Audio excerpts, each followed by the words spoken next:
Let me tell you something about the moment a man realizes his wife is cheating. It's not always a pair of heels in the back seat, or lipstick on a collar, or a steamy hotel receipt with a checkout time of 11:03 a.m. on a Tuesday. Nah, TV drama.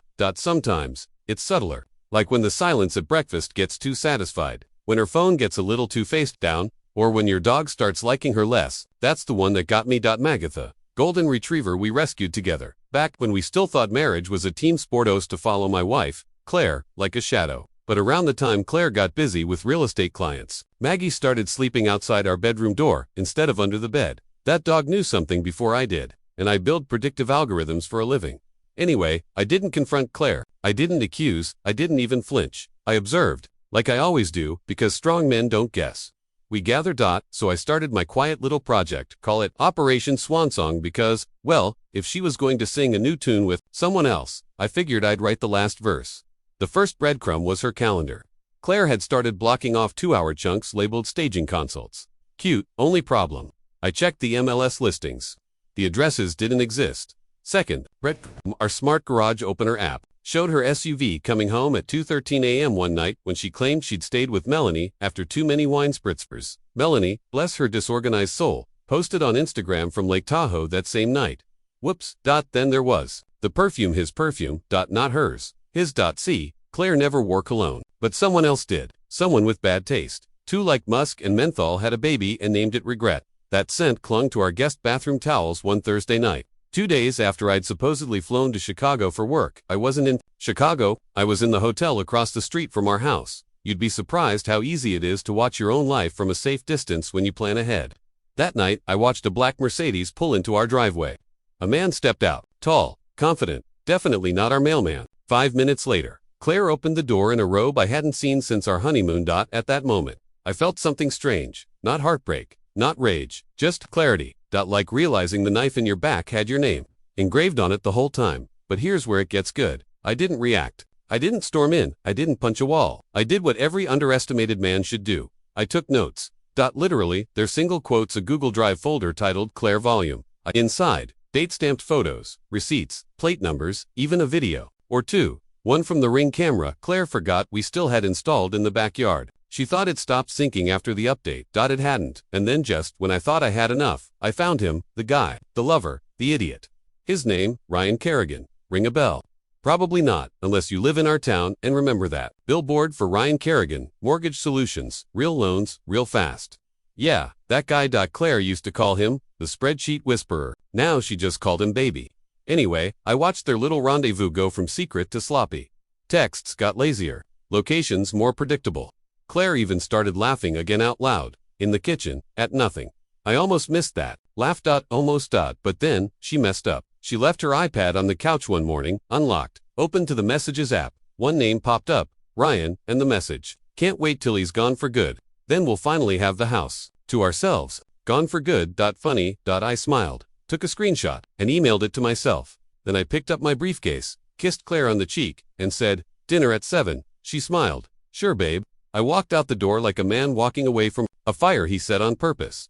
Because I wasn't gone yet, and the house would never be theirs. I got home that night around 6:58 p.m., right on time to see Claire hastily shut the oven and pretend she hadn't just microwaved Trader Joe's chicken piccata like it was some handcrafted miracle. Smells good, I said, setting my keys down. She smiled.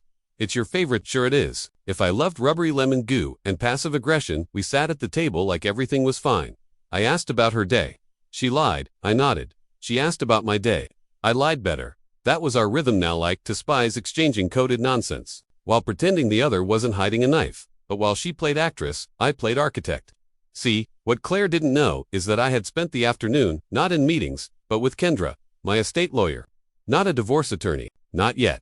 First, we were drawing the blueprints.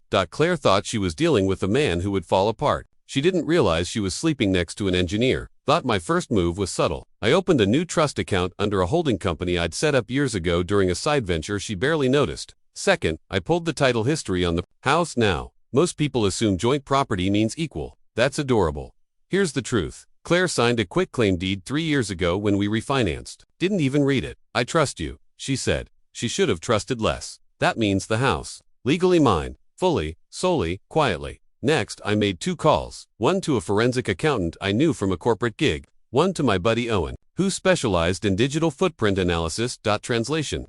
We were going to find every dime Claire had tucked away in her secret rainy day stash, and I already knew it existed. I'd seen the statement from an unfamiliar bank app flash on her phone once, right before she turned it face down like a poker player hiding a losing hand. Over dinner, Claire went on about how exhausting her client list was lately.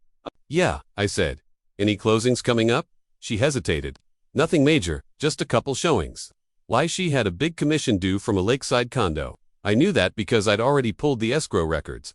My name was still listed as her spouse on her brokerage license. Some paperwork never catches up with betrayal. After dinner, she sat on the couch with a glass of red wine, scrolling her phone with that glazed, detached look. Probably texting Ryan, maybe sending a selfie in her wind-down robe. The one I bought her. I watched from the hallway for a moment before quietly stepping into my office. I opened my laptop, entered a password, then a second, then a third. The folder was called The Vault. Inside were 6 subfolders: house, deed, mortgage statements, refinancing docs, evidence, texts, photos, timestamps, finances, joint accounts, private, withdrawals, hidden income affair timeline, neatly Yes, I'm that guy. Legal trusts, prenup copy, she forgot she signed one.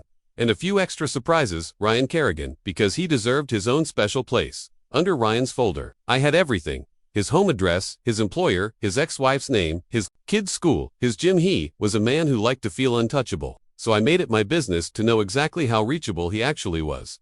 Not to use it, just to hold it, like a loaded card in my back pocket. Around 9:23 p.m., Claire came in. She leaned on the doorframe in that fake flirty way that used to get to me. Now it just looked like customer service. Working late? She asked. Yeah, I replied. Just trying to make sure everything's in the right name. She smiled, oblivious. You're so responsible. Someone has to be. That night, she fell asleep first. I stayed up, not thinking, not feeling, just organizing. Because when this all went down, when the game officially started, I didn't want to flinch. I wanted to smile. Let her have her affair. Let her taste the temporary thrill. Let her think she was ahead. Because soon, she was going to find out just how permanent consequences could be. You ever look at yourself and realize you've been too damn polite for too damn long? That was me the next morning, 6:12 a.m., standing in the bathroom, toothbrush in one hand, marriage crumbling quietly in the other.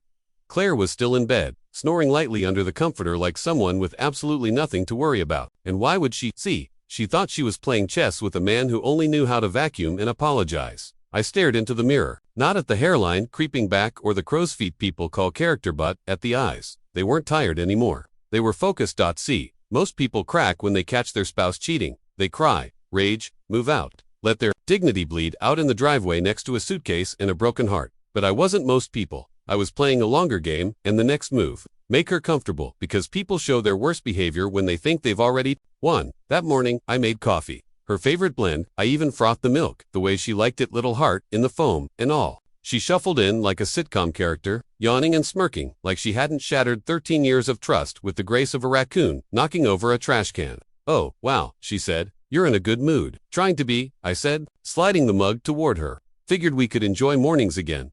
She blinked, suspicious. Just for a second, then the smirk returned. Thanks, babe. Babe, cute. The same word she probably used for Ryan in between bites of hotel breakfast, but she sat, sipped, smiled, and I watched. Her phone, face up this time. Braver now. I watched the notifications flash across the top of the screen. Text from someone saved under the name R. Very creative. The messages weren't juicy, just vague enough to pretend they were business. Got the keys? You're gonna love the view. Oh, Claire, you really think I'm this dense? Now, I could. Cracked right then and there. Could have grabbed the phone, demanded answers, tossed the mug against the wall like some made-for-TV meltdown. But no, I smiled, because that morning, I wasn't brushing my teeth like a man holding things together anymore. I was suiting up by lunch. I was in the parking garage beneath Ryan's office. I wasn't there to confront him. Not yet. Just to watch. I sat in my car with a sandwich I didn't touch, and eyes that didn't blink. Watched him swagger out at 12:07 p.m., Gucci sunglasses, Bluetooth in one ear, probably whispering sweet nothings to someone else's wife. He didn't know me, but I knew him. He drove a Lista Audi, overused the word value add in meetings, and claimed he left his marriage because his ex-wife was too controlling. Classic. The irony was poetic. I snapped a few photos. Then I mailed a certified letter to his ex-wife with a return address that wasn't mine. Inside, a friendly message. Thought you'd like to know what your co-parent is doing during your custody weekends. Attached, a few select photos. One of Claire, leaning on his shoulder outside the gym. One of their shared hotel room billiard, printed and collected from a careless lobby trash can. I'd fished through with gloves on. She'd do the rest.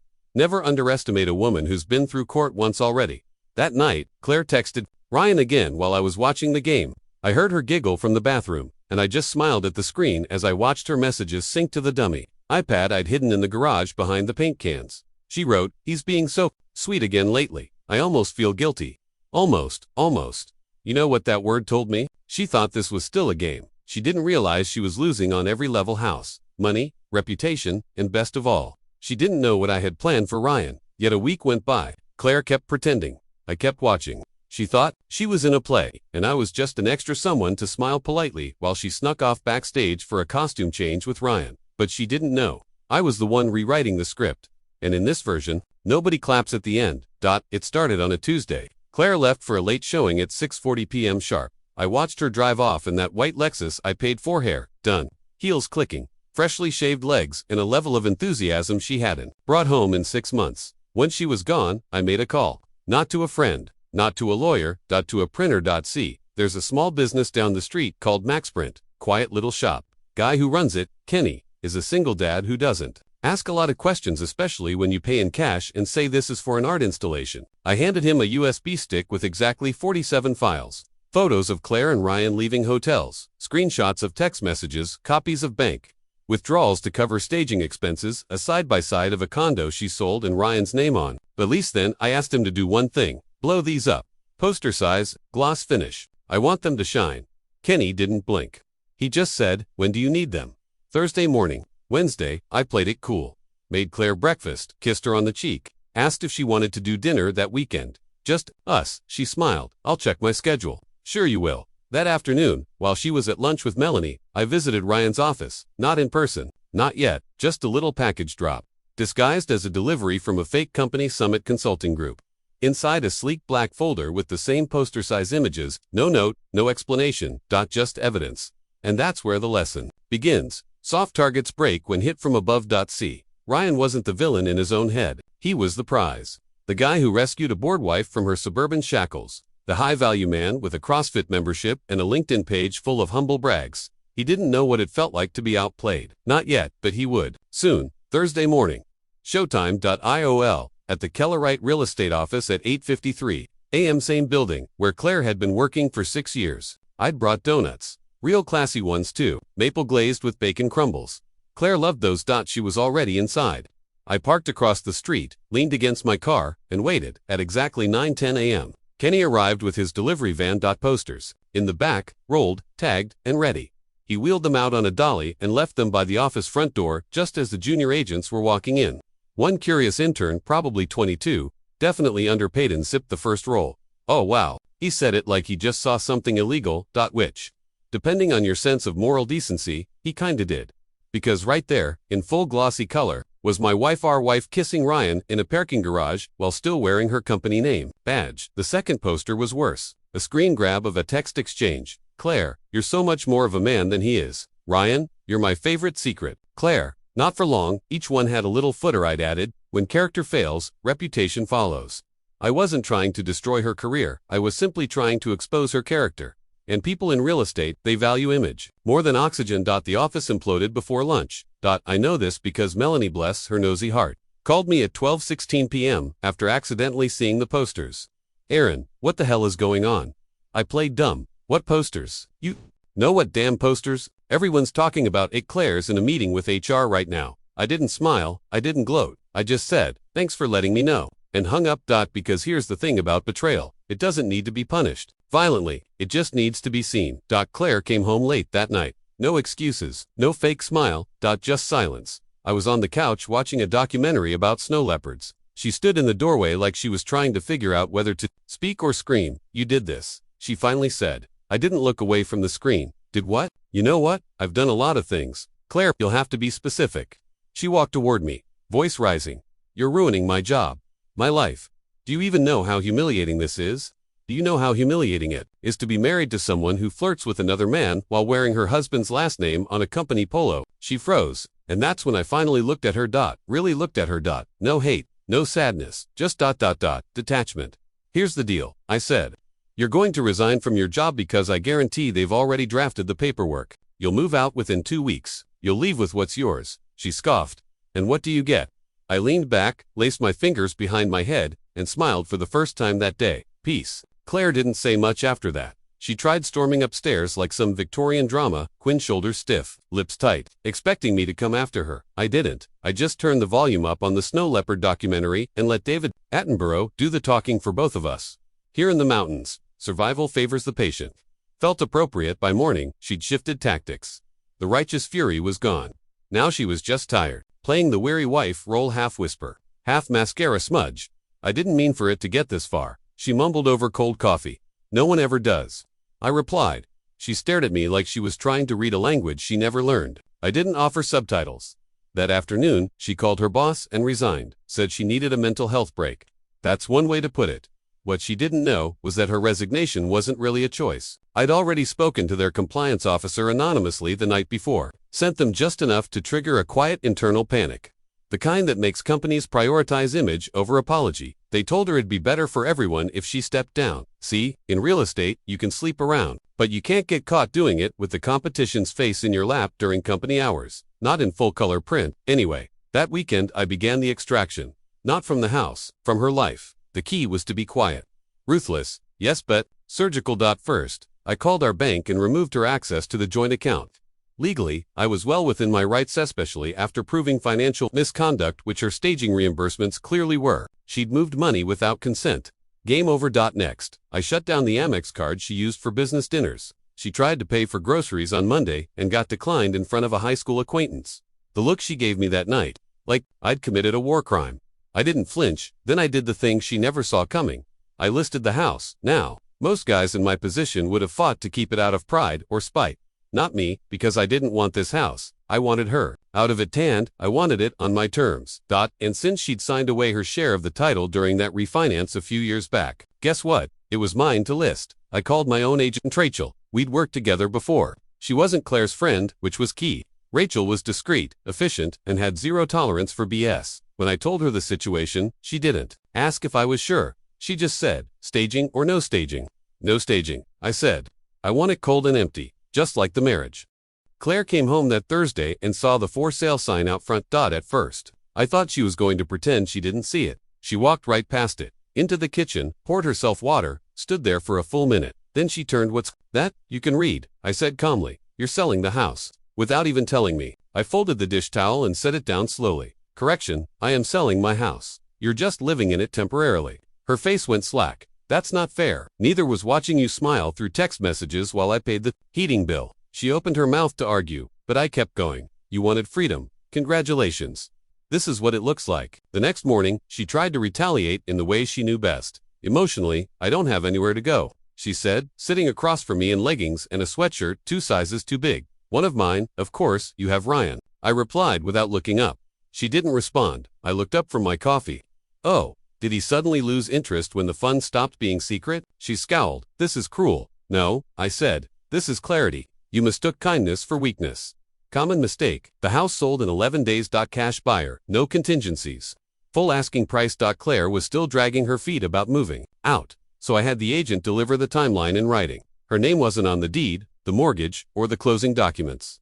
She'd signed it all away, back when she still trusted me to handle the boring stuff. Her words now. The boring stuff handled her the final night before she left. I found her sitting on the floor of our closet. Not packing, just sitting there, staring at a box of cards I'd written her over the years. She looked up, no makeup, hair undone, none of the usual theatrics. I did love you, she whispered. I believed her, but love doesn't always expire from hate. Sometimes, it just rots quietly from neglect, and by the time you smell it, it's already dead. I know, I said, and I loved you, too, but I don't anymore. She nodded slowly. Then stood, walked past me, and didn't say another word. The next morning, she was gone. No goodbye note, no long letter. Just an empty closet and a silent house. Perfect. I opened the windows, let the air move through the place one last time, walked room to room, collecting the echo of everything I'd once tolerated, and then I left, locked the door behind me, didn't look back.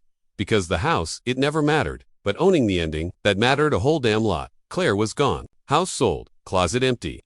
Silence finally mine. It should have felt like closure, but I still had one box left to check. Ryan.c. Up until now, I'd let him exist in the background, like a footnote in the larger story of betrayal. Claire was the architect, he was just the tool. But even a tool deserves a final inspection, so I paid him a visit, not at his office, not at his gym, at his ex-wife's doorstep. Now, before you gasped no, I wasn't there to stir up drama. That had already been stirred, whisked, baked and served cold. I rang the doorbell at 11:47 a.m., knowing she'd be home. Monica Kerrigan, schoolteacher, part-time yoga instructor, full-time woman who had been cheated on by the same man now sitting on my marital resume. She answered wearing reading glasses and a coffee first. Questions later, sweatshirt, fitting. Yes, she asked, cautiously. I gave her a small nod.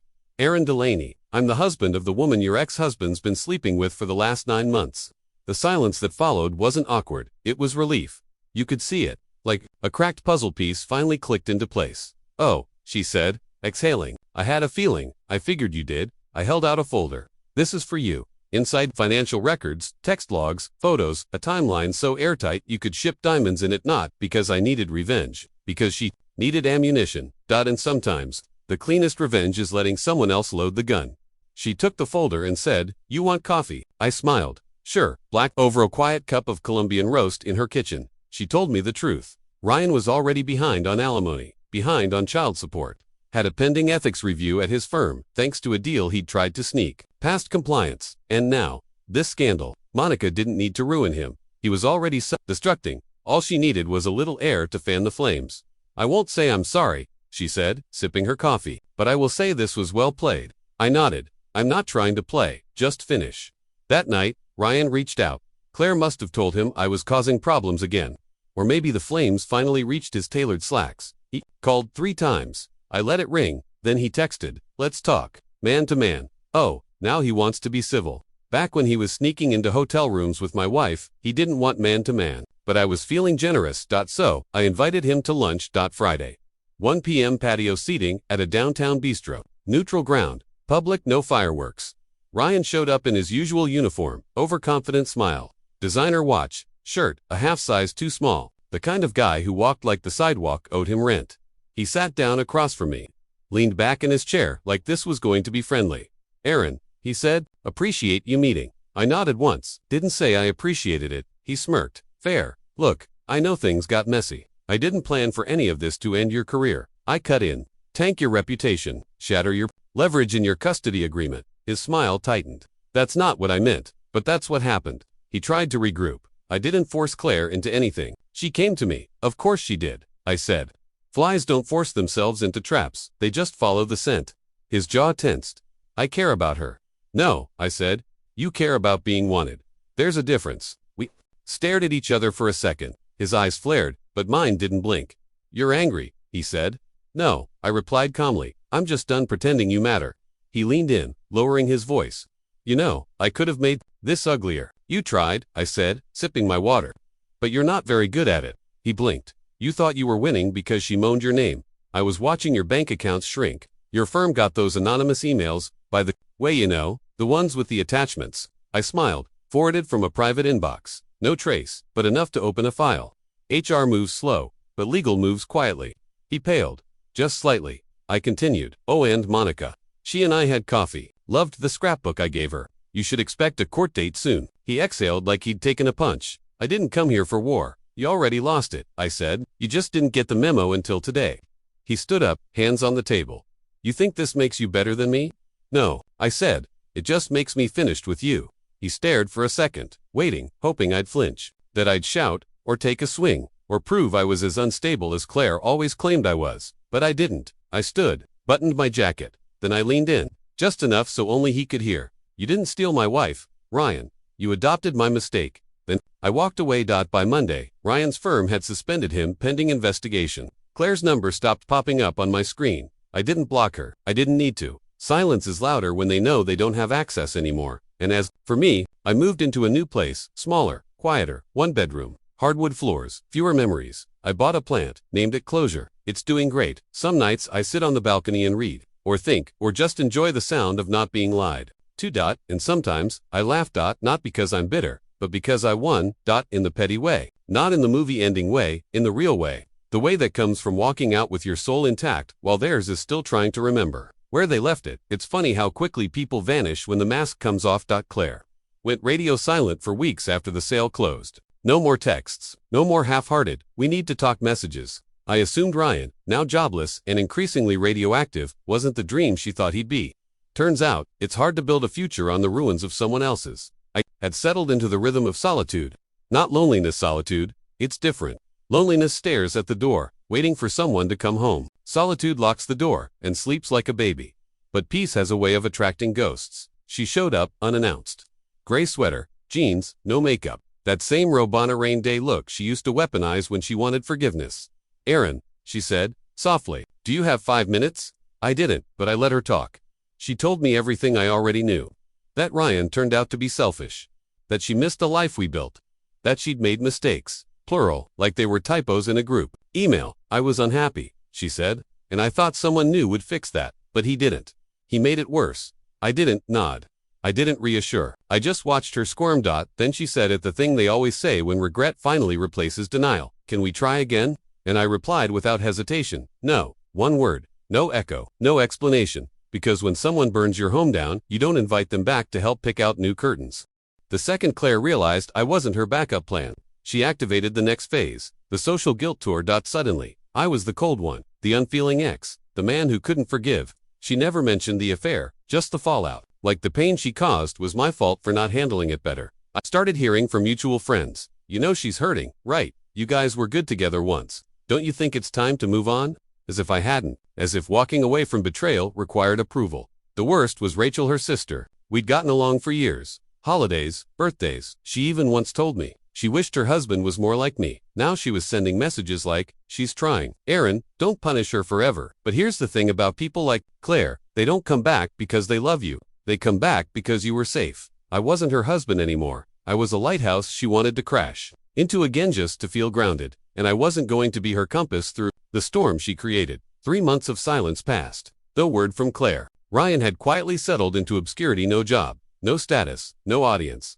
Then, one morning, I got a letter. Not a text, not an email. An actual letter, handwritten and sealed. Return address, Claire. Inside, a wedding invitation, no joke. "Ryan and Claire, together with their families, request the honor of your presence." I laughed, hard, louder than I had in months. The audacity was I almost wanted to frame it, but that's not what stopped me. Cold. That was the note. Claire had scribbled on the bottom, "I thought it would give you closure. We're doing it right this time." Closure. She really thought her marrying the guy she cheated with would be my healing moment. That's when I realized she still didn't understand what she lost. Not because I made her feel bad, but because she never figured out what real loyalty looks like until it was gone. I didn't RSVP. I didn't burn the invite. I mailed it back with a sticky note that said, "I'll send a gift. Maybe a mirror." Fast forward 6 months. It's a Thursday. I'm at a coffee shop reading a novel I told myself I'd finish last summer. Then I see a woman standing in line. Casual blazer, faded jeans, hair in a braid. She looked like someone who'd be great at parallel parking. She caught me glancing and smiled. "Sorry," she said. "You're Aaron, right?" I blinked. "Do I know you? You helped my sister, Monica, the one with the folder." "Ah, right. I owe you a coffee," she said, holding up 2 cups. "Long story, but you saved her a fortune and about 6 years of heartache." I smiled, happy to accept bribes in the form of caffeine. We sat, talked, laughed more than expected. Her name was Julia. She'd been through her own brand of betrayal. Not a Claire, but a close cousin, a sonist, emotionally absent, allergic to accountability. She asked how I stayed so calm through it all. I told her the truth. I didn't. I just waited until the storm passed. Then I wrote the weather report. We ended up spending 3 hours talking. No pressure, no plans. Just normal. Healthy. Real. 3 months later, we were still seeing each other. Slowly, intentionally. No games. No secrets. No masks. One evening, she asked, "Do you ever think about Claire?" I paused. "Not really. I think about the version of me who tolerated her, and I feel sorry for that guy." She nodded. "I used to feel that way too," she said. "About myself." Then she leaned in and whispered something that caught me completely off guard. "By the way, Claire and Ryan split 2 months after the wedding." I raised an eyebrow. "Seriously?" She grinned. "Apparently Ryan cheated with someone he met at the gym. You can't make this stuff up." I sipped my drink. No smirk, no gloat, just quiet satisfaction. Well, I said, "At least she finally got the man she deserved." Julia smiled. "And you?" I looked at her. "I'm still figuring that out, but I'm getting closer."